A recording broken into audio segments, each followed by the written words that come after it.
नमस्कार बच्चों।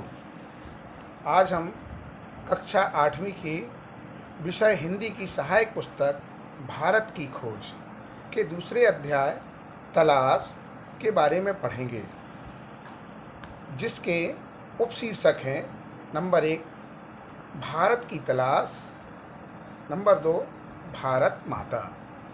इन पाठ्यांशों को पढ़ने से पूर्व हम पिछले पाठ्यांश पर चर्चा करते हैं और उसके प्रश्नोत्तर पूछकर अपनी स्मृति को ताज़ा करते हैं।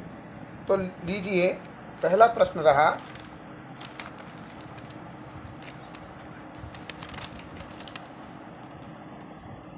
सिंधु घाटी सभ्यता भारत की किस दिशा में स्थित है। अर्थात हमें ये बतलाना है कि सिंधु घाटी सभ्यता जो थी भारत की किस दिशा में स्थित थी। आपने उत्तर सोच लिया होगा। इसका सही उत्तर है उत्तर पश्चिम दिशा में। भारत की उत्तर पश्चिम दिशा में सिंधु घाटी की सभ्यता स्थित है। प्रश्न नंबर 2, सिंधु नदी की प्रमुख 4 सहायक नदियों के नाम बताइए। सिंधु नदी की प्रमुख 4 सहायक नदियों के नाम बतलाइए। तो कल हमने पढ़ा था, पिछले पाठ में हमने पढ़ा था, वो है रावी, चिनाब, झेलम और सतलुज। रावी, चिनाब, झेलम और सतलुज।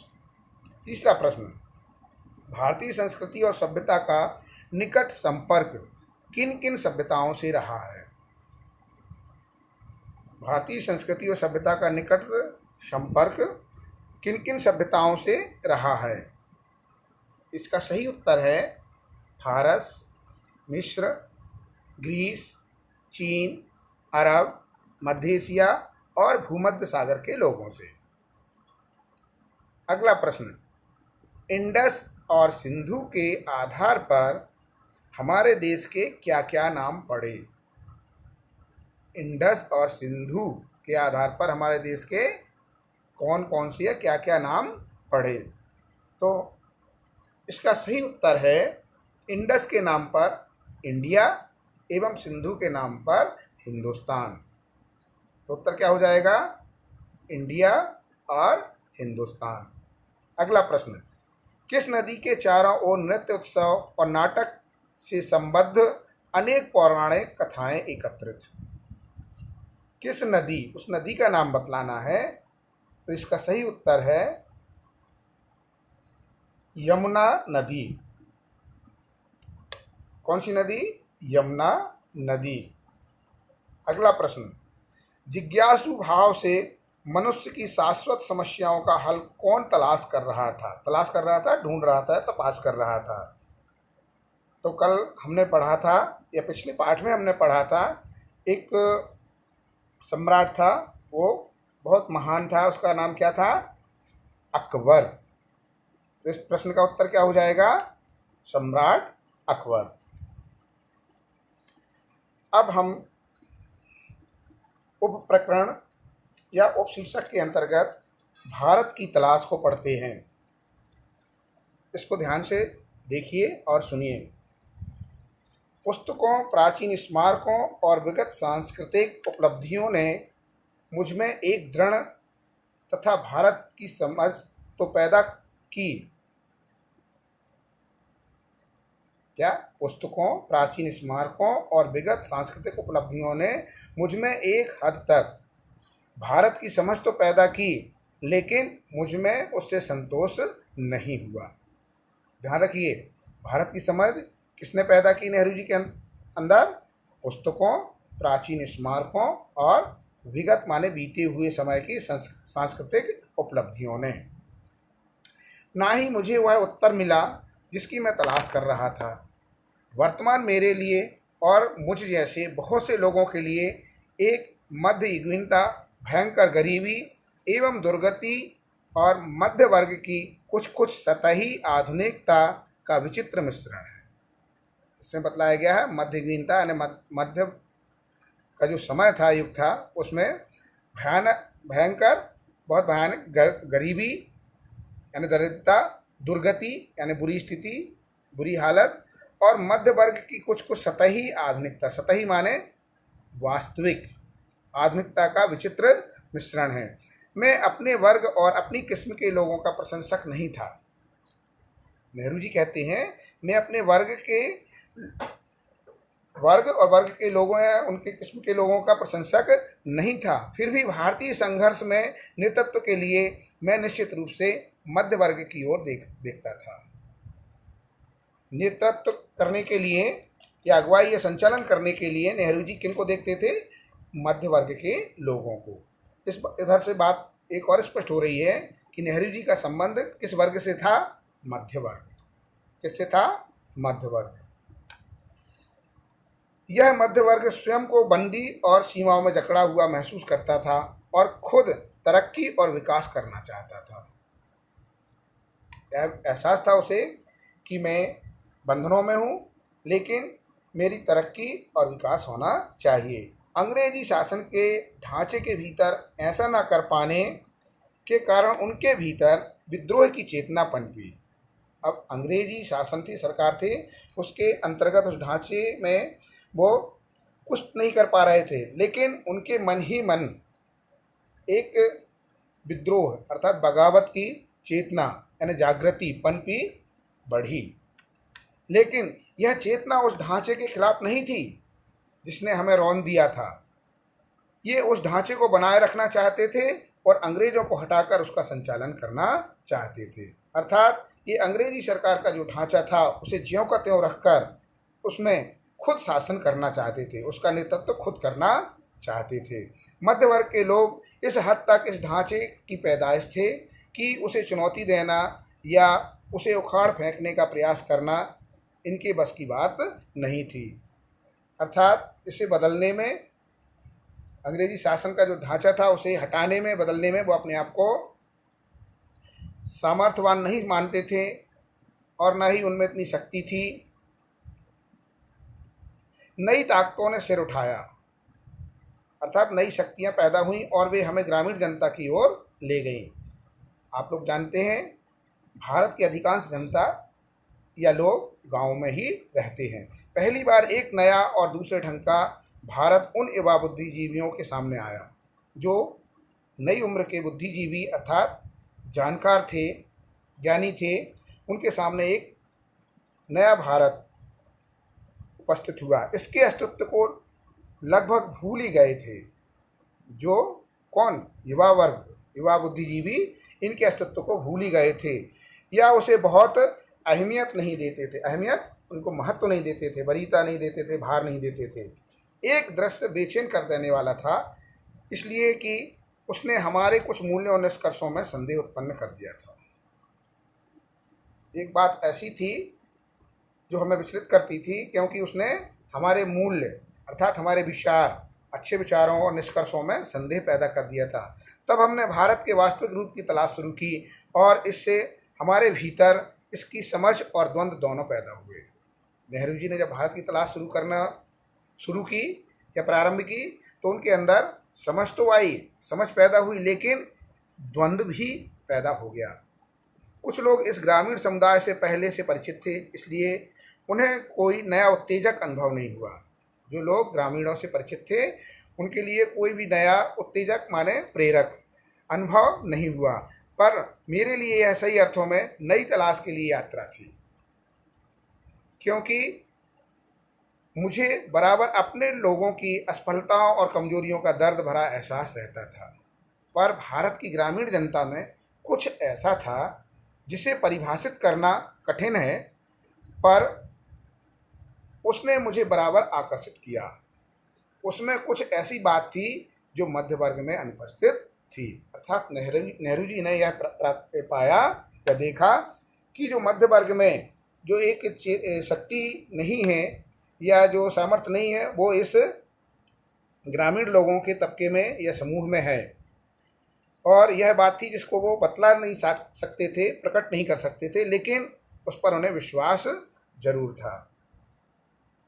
मैं आम जनता की आवश्यकता को काल्पनिक नहीं बनाना चाहता। मैं आम जनता की अवधारणा अर्थात विचार या उनके विचारों को काल्पनिक अर्थात ख्याली या एक यूँ कहें कि कोरा नहीं बनाना चाहता था, स्वप्न नहीं बनाना चाहता था, मेरे लिए भारत के लोगों का अपनी सारी विविधता के साथ वास्तविक अस्तित्व है। उनकी विशाल संख्या के बावजूद मैं उनके बारे में अनिश्चित समुदायों के नहीं, व्यक्तियों के रूप में सोचने की कोशिश करता हूँ। किसके रूप में सोचते? समुदाय को नहीं, बल्कि एक एक व्यक्ति के लिए सोचते हैं। चूँकि मैंने उनसे बहुत अपेक्षाएं नहीं रखी, नेहरू जी को लोगों से बहुत अपेक्षाएं नहीं थी, शायद इसलिए मुझे निराशा भी नहीं हुई। मैंने जितनी उम्मीद की थी उससे कहीं अधिक पाया। ग्रामीणों से जो अपेक्षा नेहरू जी को थी, उन्हें उससे कहीं ज़्यादा प्राप्त हुआ। मुझे सूझा कि इसका कारण और इसके साथ ही उनमें जो एक प्रकार की दृढ़ता और अंतःशक्ति है। ध्यान दीजिए इस बात पर, मैंने जितनी उम्मीद की थी उससे कहीं अधिक पाया। मुझे सूझा कि इसका कारण और इसके साथ ही उनमें जो एक प्रकार की दृढ़ता और अंतःशक्ति है। माने क्या कारण था? खास कारण उसका दृढ़ता और अंतःशक्ति। दृढ़ता माने एक मजबूती, किसी चीज़ पर अडिगता से खड़े रहना मजबूती के साथ, और अंतःशक्ति माने आंतरिक शक्ति, मन की शक्ति, आत्मा की शक्ति। उसका कारण भारत की प्राचीन सांस्कृतिक परंपरा। और दृढ़ता अंतःशक्ति से खड़े रहना, उसका बेस क्या था, आधार क्या था, उसका प्रमुख कारण क्या था? प्राचीन सांस्कृतिक परंपरा। क्या था? प्राचीन सांस्कृतिक परंपरा, जिसे उन्होंने कुछ अंशों में अब भी बचाए रखा है।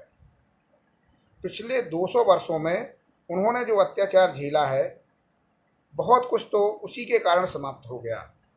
फिर भी कुछ तो ऐसा बच रहा है जो सार्थक अर्थात अर्थयुक्त है, मूल्यवान है और मूल्यपूर्ण है। और उसके साथ बहुत कुछ ऐसा है जो निरर्थक अर्थात अर्थहीन है और अनिष्टकर माने बुरा प्रभाव डालने वाला।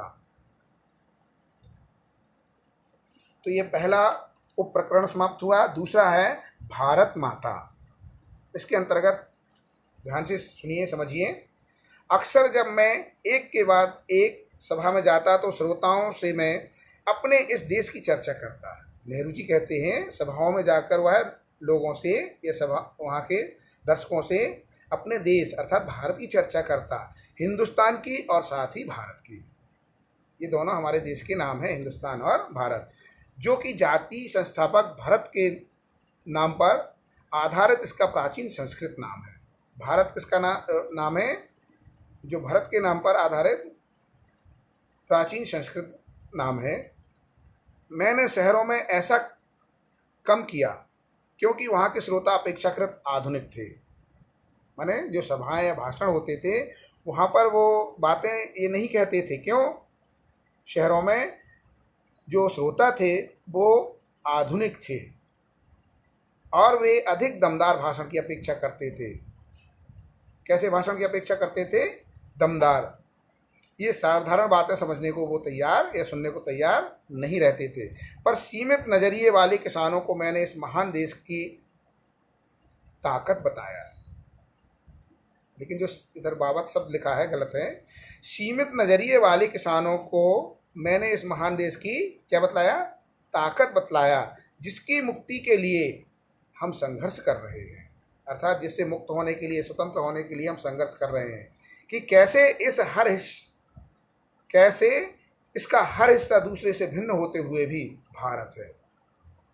जिस हम सब जानते हैं, भारत के जिस क्षेत्र में भी चले जाएं, हर क्षेत्र एक दूसरे क्षेत्र से विभिन्न कई बातों में अलग है, भिन्न है, उसमें विविधता है, लेकिन फिर भी वो पूरा एक भारत ही है। मैंने उन्हें उत्तर से दक्षिण और पूरब से पश्चिम तक किसानों की सामान्य समस्याओं की जानकारी दी। सभाओं में नेहरू जी ने किसानों की सामान्य समस्याओं की जानकारी दी और उस स्वराज्य की भी जो कुछ विशेष लोगों के लिए नहीं, स्वराज्य की जानकारी दी जो कुछ विशेष लोगों के लिए नहीं, सबके लिए, अर्थात पूरी भारत की जनता के लिए, भारत के हर हिस्से के लिए एक सा होगा।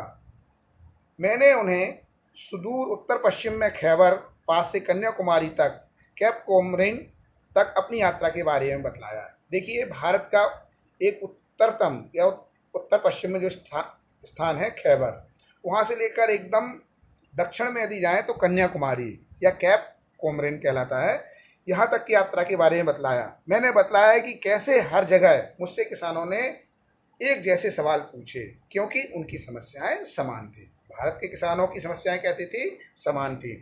अब वो समस्याएं कौन कौन सी थी, थोड़ा ध्यान से सुनिएगा। गरीबी, कर्ज, निहित स्वार्थ, जमींदार, महाजन, भारी लगान और कर, पुलिस के अत्याचार, और ये सब उस ढांचे में लिपटे हुए थे, अर्थात उसमें लिप्त थे, समाहित थे, जिसे हमारे ऊपर विदेशी हुकूमत ने आरोपित किया था। विदेशी हुकूमत, विदेशी सरकार, विदेशी शासन, विदेशी सत्ता ने हमारे ऊपर आरोपित किया था, अर्थात थोपा था। साथ ही यह भी कि राहत भी सबके लिए आनी चाहिए।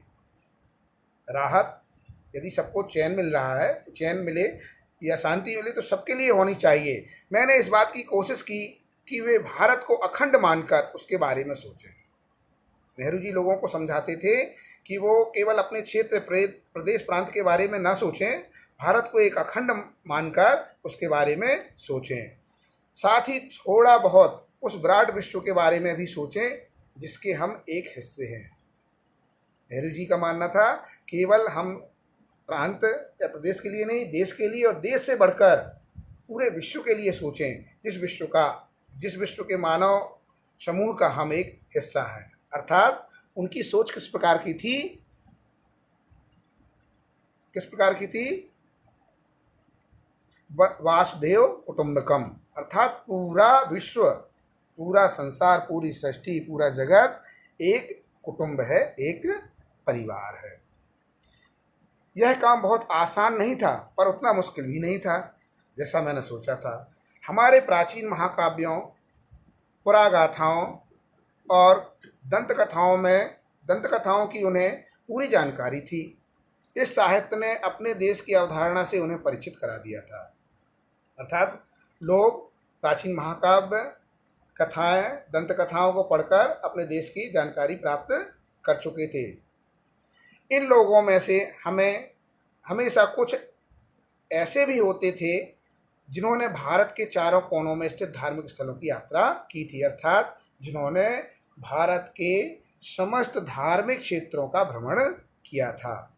कभी कभी जैसे ही मैं किसी सभा में पहुंचता, मेरे स्वागत में अनेक कंठों का स्वर गूंज उठता, अर्थात लोग जोर से जय आवाज़ करने लगते, भारत माता की जय। मैं उनसे अचानक प्रश्न कर देता कि इस पुकार से उनका क्या आशय है। मेरा प्रश्न उन्हें मनोरंजक लगता, अर्थात वो मेरे प्रश्न को सुनकर प्रसन्न हो जाते और चकित करता, और आश्चर्य में भी पाड़ देता मेरा प्रश्न। उनकी ठीक ठीक समझ में नहीं आता कि वे मुझे क्या जवाब दें, और तब वे एक दूसरे की ओर और फिर मेरी ओर ताकने लगते। मैं बार बार सवाल करता जाता। आखिर एक हट्टा कट्टा जाट, जिसका ना जाने कितनी पीढ़ियों से मिट्टी से अटूट नाता था। मिट्टी से अटूट नाता किसका होता है? किसान का। जवाब में कहता है कि यह भारत माता हमारी धरती है, भारत की प्यारी मिट्टी। क्या मिला जवाब? यह भारत माता हमारी धरती है, अर्थात भारत की प्यारी मिट्टी। मैं फिर सवाल करता, कौन सी मिट्टी? उनके अपने गांव के टुकड़े की, या जिले की और राज्य के तमाम टुकड़ों की, या फिर पूरे भारत की मिट्टी?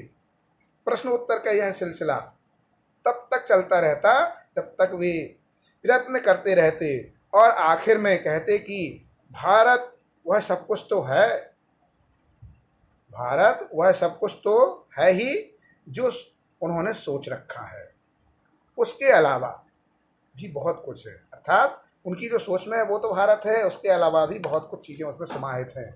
भारत के पहाड़ और नदियाँ, जंगल और फैले हुए खेत जो हमारे लिए खाना मुहैया कराते, मुहैया माने उपलब्ध कराते हैं, सब हमें प्रिय हैं। लेकिन जिस चीज़ का सबसे अधिक महत्व है, भारत की जनता, वह क्या है? भारत की जनता।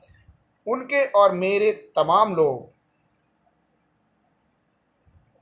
भारत की जनता और उनके और मेरे जैसे तमाम माने सभी लोग, वे सब लोग जो इस विशाल धरती पर चारों ओर फैले हुए हैं, भारत माता का मूल रूप से यही लाखों लोग हैं। माता मूल रूप से यही लाखों लोग हैं। अर्थात यदि कहें कि भारत माता का मूल अर्थ क्या है, तो हम कह सकते हैं कि भारत में निवास करने वाले लाखों लोग, और उनकी जय का अर्थ है इसी जनता जनार्दन की जय, अर्थात भारत की समस्त जनता की जय।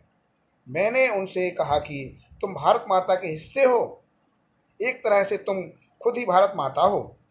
जैसे जैसे यह विचार धीरे धीरे उनके दिमाग में बैठता जाता, उनकी आंखें चमकने लगती। आंखें चमकने लगती, उनकी आंखों में प्रसन्नता दिखाई देने लगती, मानो उन्होंने कोई महान खोज कर ली हो।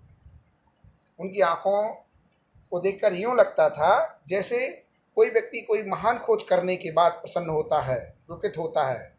इसी प्रकार जब उन्होंने भारत माता को समझा, भारत माता को जाना, तो उनकी आंखों में चमक पैदा हो गई। इसके साथ ही ये दूसरा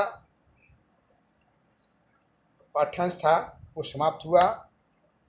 अब इन दोनों पाठ्यांशों पर आधारित कुछ प्रश्न हैं, उनके उत्तर आप सोचिए और फिर उसके उत्तर मैं बतलाऊंगा, उनसे मिलाइए। पहला प्रश्न है, किन किन चीज़ों ने नेहरू जी में भारत की समझ पैदा कर दी? वो कौन कौन सी चीज़ें थी जिन्होंने नेहरू जी में भारत की समझ पैदा कर दी? तो पहले पाठ्यांश का पहला ही पद, पहली लाइन, उसमें लिखा हुआ है इसका उत्तर, पुस्तकों, प्राचीन स्मारकों और विगत सांस्कृतिक उपलब्धियों ने। इसका उत्तर क्या हो जाएगा? पुस्तकों, प्राचीन स्मारकों और विगत सांस्कृतिक उपलब्धियों ने नेहरू जी में भारत की समझ पैदा कर दी। दूसरा प्रश्न, मध्य वर्ग के लोगों की सोच अंग्रेजी ढांचा और अंग्रेजों के संबंध में किस प्रकार की थी?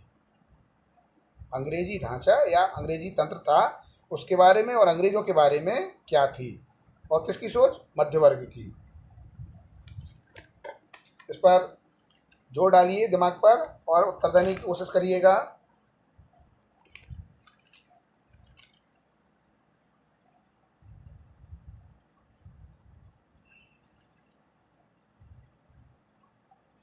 हाँ, सही उत्तर है मध्य वर्ग के लोगों की सोच अंग्रेजी ढांचे को बनाए रखने की। क्या था? अंग्रेजी ढांचा बना रहे और अंग्रेजों को हटा दिया जाए। तो ढांचे के संबंध में क्या थी? ढांचा को बनाए रखने की और अंग्रेजों को हटाने की सोच थी। तीसरा प्रश्न, नेहरू जी के अनुसार भारत के ग्रामीण लोगों में एक प्रकार की दृढ़ता और अंतःशक्ति का क्या कारण था? अभी हमने इस पर चर्चा की है। नेहरू जी के अनुसार भारत के ग्रामीण लोगों में एक प्रकार की दृढ़ता और अंतःशक्ति का जो मुख्य कारण या मूल कारण था, वो क्या था? भारत की प्राचीन सांस्कृतिक परंपरा। उत्तर में हम कह सकते हैं भारत की प्राचीन और सांस्कृतिक परंपरा ग्रामीण लोगों में एक प्रकार की दृढ़ता और अंतःशक्ति का मूल कारण है। अगला प्रश्न, नेहरू जी के अनुसार पूरे भारत में किसानों की एक समान समस्याएं कौन कौन सी थी? अभी हमने पढ़ा है, उन्होंने सभाओं में बतलाते थे पूरे भारत के किसानों की समस्याएं, वो मिलती जुलती थी। तो उन समस्याओं के बारे में बतलाना है, कौन कौन सी समस्याएं थी, कुछ एक आप बतलाएंगे। तो इसके उत्तर में आएगा, नेहरू जी के अनुसार पूरे भारत में किसानों की एक समान समस्याएं गरीबी, कर्ज, निहित स्वार्थ, जमींदार, महाजन, भारी लगान और कर एवं पुलिस के अत्याचार आदि, ये सभी समस्याएं थी जो आपस में समान थी। अगला प्रश्न है, नेहरू जी की सोच मानव मात्र के प्रति किस प्रकार की थी? अभी इस पर भी हमने चर्चा की है, पाठ्यांश में आया है। नेहरू जी की सोच मानव मात्र अर्थात मनुष्य के प्रति किस प्रकार की थी? तो हम कह सकते हैं नेहरू जी की सोच मानव मात्र के प्रति वासुदेव कुटुंबकम की थी, अर्थात पूरा विश्व, पूरा जगत एक परिवार है। इस प्रकार उनकी सोच थी। वो केवल भारत के किसी एक विशेष क्षेत्र नहीं, संपूर्ण भारत के अलावा भी पूरे विश्व के लोगों का हित चाहते थे। तो छोटा सा उत्तर बनेगा इसका, नेहरू जी की सोच वासुदेव कुटुंबकम की थी।